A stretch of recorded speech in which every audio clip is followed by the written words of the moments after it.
Hello and welcome to the last lecture of Unit 6.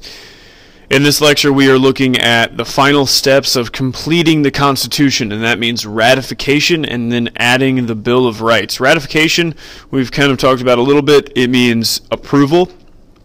And the steps here are, we have completed the Constitution. It now needs to go out to the states to be approved by the states. The framers of the Constitution knew that people would be afraid that the Constitution was taking too much power away from the states. To ease those fears, they tried to explain that the Constitution was based on federalism, which is a system in which the power of the government is shared between the states and the national government. People who support the Constitution and are explaining it as federalism become known as Federalist. So people who support the Constitution become known as Federalist because they are explaining it as federalism. The Federalists promoted their views and answered questions people had about the Constitution in the Federalist Papers. In the Federalist Papers, they explained the Constitution granted only limited powers to the national government, so it could never violate the rights of the states or the people.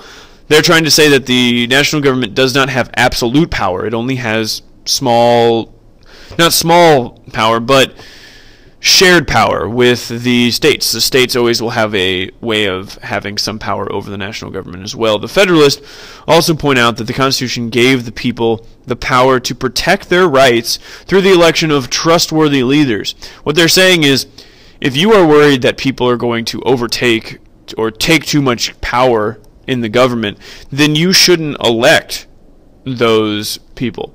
You should,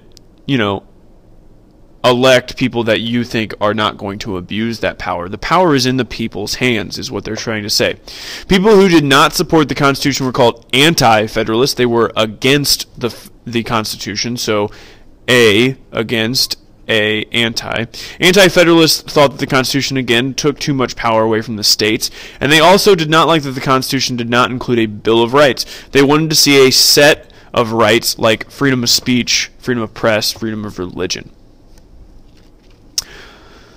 The battle for ratification was very hard fought. By December of 1787, Delaware, New Jersey, and Pennsylvania had ratified the Constitution. By January 1788, Georgia, Connecticut, and Massachusetts approved the document. And by June, 9 states had ratified the Constitution. With 9 states, it becomes officially ratified, but you don't really only want 9 of the 13. You want all of the states, because it wouldn't be very good to just have 4 states that are out there that aren't listening to the Constitution, especially Virginia and New York. Why would you say Virginia and New York? Well, this is Virginia, and this is New York. So, first, right off the bat, Virginia and New York are the largest and wealthiest of the states, and without them, you lose a lot of the population, you lose a lot of your money, and you really want them to be a part of the United States. And the second thing is, if New York and Virginia did not ratify the Constitution, the country would be split in 2 geographically. So if Virginia didn't, you would have the United States down here and the United States up here, but not here in the middle. And in New York, it'd be the same thing. So you really want all these states to definitely approve the Constitution. After a bitter battle over ratification in Virginia, they narrowly ratified the Constitution, 89 votes in favor and 79 votes opposed. With Virginia approving the document, New York soon followed, and after that, it's only a matter of getting a few other states to ratify it, as long as we have the Bill of Rights. Some states are demanding that there is a Bill of Rights, and James Madison finally sits down and he writes 10 amendments or additions to a document. That's what amendments mean. Amendments are additions to a document. They would be placed at the end of the Constitution, and these 10 amendments that James Madison writes are known today as the Bill of Rights.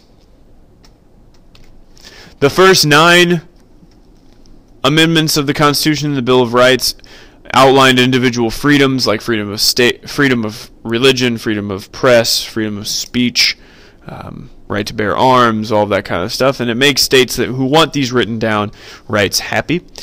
Because they were able to add these to the Constitution, the document becomes what we would refer to as a living document, and that means that it can be changed and improved as the society and times change. In 1787 or 1788, slavery was still a vital part of the United States. But, 100 years later, that's changed, and they want to get rid of it.